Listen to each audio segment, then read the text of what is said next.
चितवनका जनताले मलाई जे भनेर भोट गरेर दिएर पठाएको थियो त्यो त म मरे पनि छोड्दिन। सरकारमा किन गएको भन्नुहुन्थ्यो नि, किन गएको थाहा पाउनु नि अहिले यही कारणले होइन। यिनले मलाई लगभग 6 फिट 6.5 फिट जतिको खाल्डो खनाए ठ्याक्क मलाई पुर्न पुग्थ्यो, ठिकै थियो नि। यिनले खात्रो खाल्डो यत्रो खने, सिङ्गै गाउँ पुर्ने खाल्डो खने। ठिक छ गाडी हो, म के भन्न सक्छु? म केही पनि भन्न सक्दिनँ। तर म फेरि पनि यहाँबाट बताउन चाहन्छु, म कसैलाई कटाक्ष गर्नेवाला छैन, कसैलाई कटाक्ष गर्नेवाला छैन।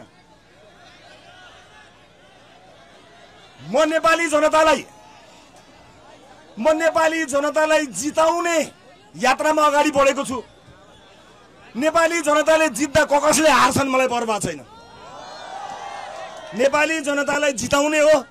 जनताले जित्दा को हार्छन्, को भाग्छन्, कसको घरबाट के बरामद हुन्छ, कसको घरबाट खाली कागज र प्रमाण बरामद हुन्छ, कसको घरबाट पैसाको नोट उड्छ, मलाई परवाह छैन,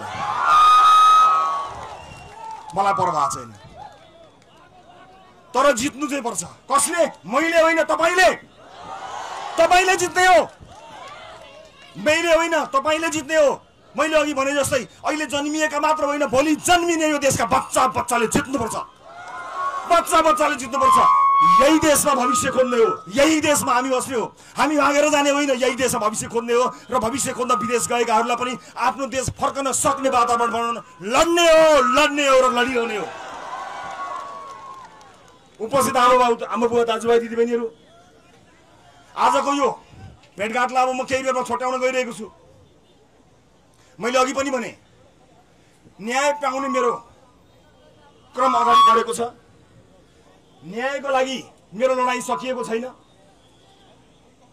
अहिले मैले भन्नै पर्ने केही कुराहरू पनि भन्दा यो प्रक्रियामा समस्या पर्ला।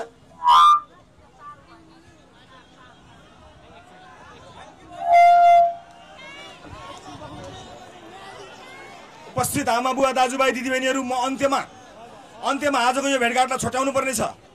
म योभन्दा पनि छोटो गर्नेवाला थिएँ। तपाईँहरूलाई देखेपछि यहीँबाट आउँछ के गर्ने, यही भित्रबाट आउँछ।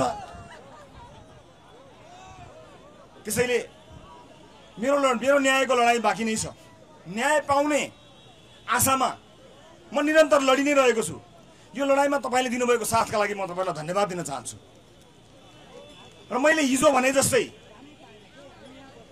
यिनले मलाई अन्याय गरे, मलाई थुने भनेर के चित्त दुखाउनु, मलाई दुःख दिए भनेर के चित्त दुखाउनु। सिङ्गो देशलाई जुन दुःख दिएका छन्, मलाई दिएको दुःख त्यसका अगाडि केही पनि होइन।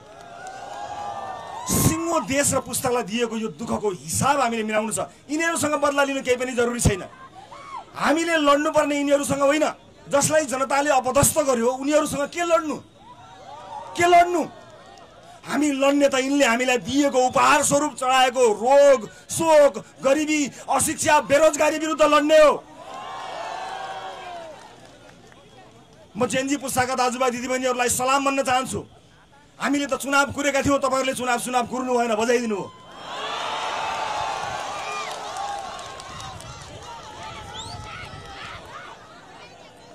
हामीले चुनाव कुरेका थियौँ, अस्ति 21 भयो, अर्कोचोटि अझ चुनावैबाट गरौँला नि त भनेर हामी सोझो पार्लिमेन्टमा पनि हल्लाखल्ला नगरी कुर्सी नमाचिकन उठेर गऱ्यौँ।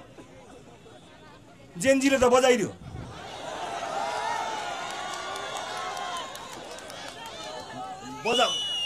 बजाउनु त हामी पनि बजाउँथ्यौँ। अलि कुरेर ब्यालेटका माध्यमबाट